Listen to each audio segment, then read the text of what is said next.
Here's your wrestling news for January 24th, 2022. And your headlines for today include: 2 former WWE superstars refuse returning at the Royal Rumble, change of plans for Money in the Bank 2022 Premium Live event, John Cena breaks new record with Peacemaker show on HBO, we were definitely shafted. Former WWE superstar says his tag team wasn't given the right opportunities. Paige brands current WWE on-screen personality a clown shoe in explosive tweet. Conflicting politics led to tense backstage at Wrestle Kingdom 16. Smackdown superstar reveals final part of his plan that started 13 years ago. AEW wrestler makes history with overseas match, and more.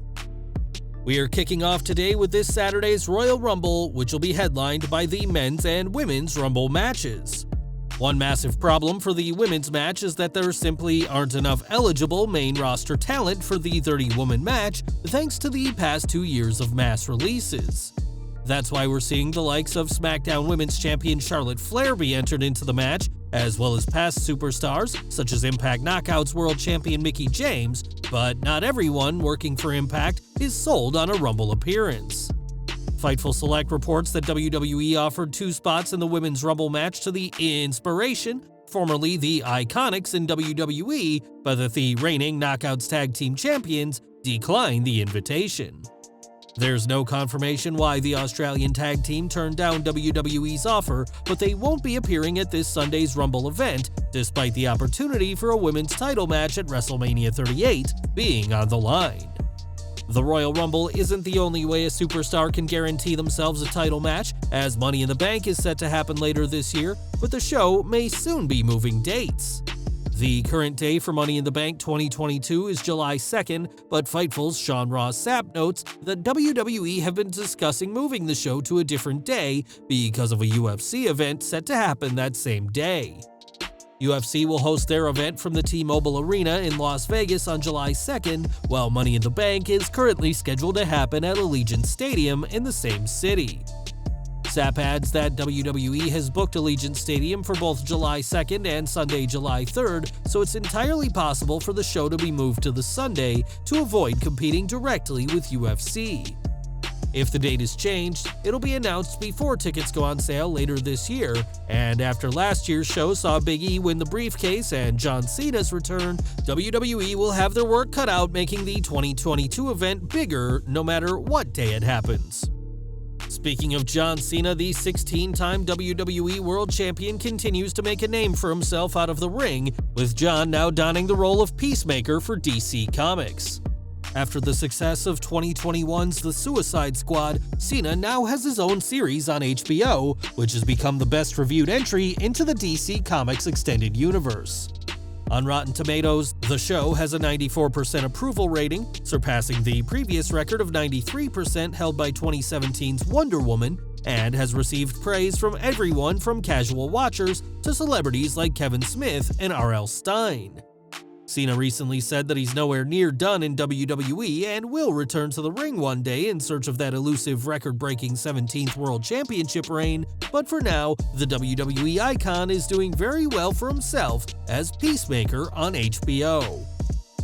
In 2006, WWE debuted their newest tag team, Crime Time, where JTG and Shad Gaspard played over-the-top stereotypical street thugs who got massively over with the fans.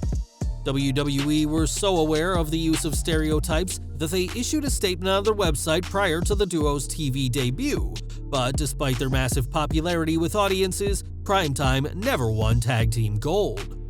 Speaking to So Catch by Hal this week, JTG discussed never having an official title reign and laid the finger of blame at WWE, saying, "While I was in WWE, I definitely felt like Shad and I, were shafted."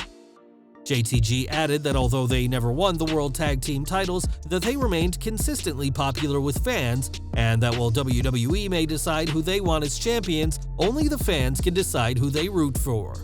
Sadly, there will be no Crime Time reunions in WWE, as Shad Gaspard heroically gave his own life to save his son in 2020. But together, the pair had a great run on WWE TV without the need for Tag Gold.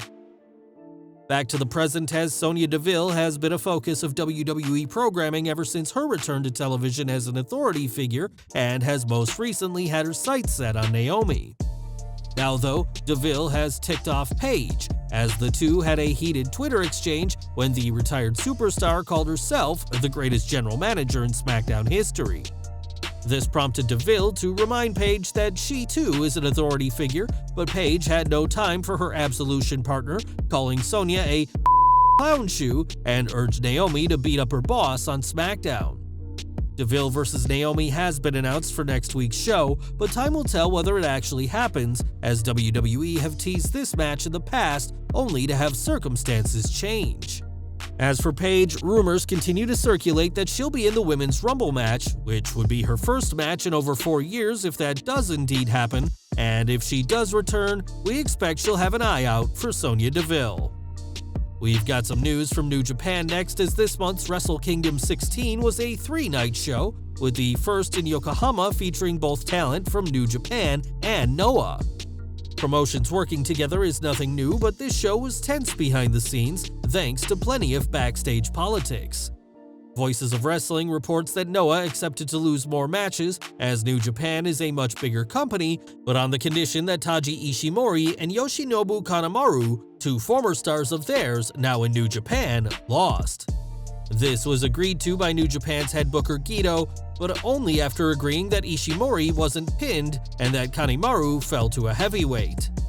Keiji Muto also caused a lot of trouble, as he refused to enter first before his tag partner Kaito Kiyomiya and refused to sell the knee that Hiroshi Tanahashi had been working on.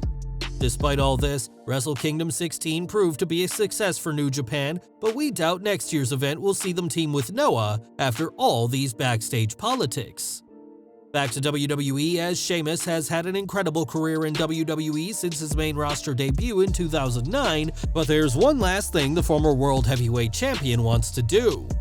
Speaking on the bump recently, Sheamus set out his goal to be an Ultimate Grand Slam champion in WWE, which is why he's wanting to end Shinsuke Nakamura's reign as Intercontinental Champion. In modern-day WWE, a Grand Slam is anyone who's held a World title, Tag title, US title, and Intercontinental title, with the Ultimate Grand Slam being someone who's held those 4 titles, in addition to winning Money in the Bank, King of the Ring, and the Royal Rumble. Sheamus did acknowledge that this accolade has already been achieved by Edge, but argued that the Rated R superstar won the WCW United States title during the 2001 invasion, which he claims doesn't count.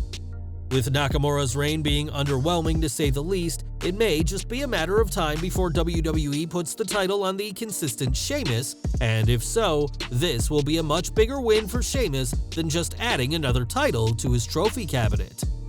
And we're ending today with Anthony Ogogo, who has made a name for himself in AEW, but is now branching out to other promotions.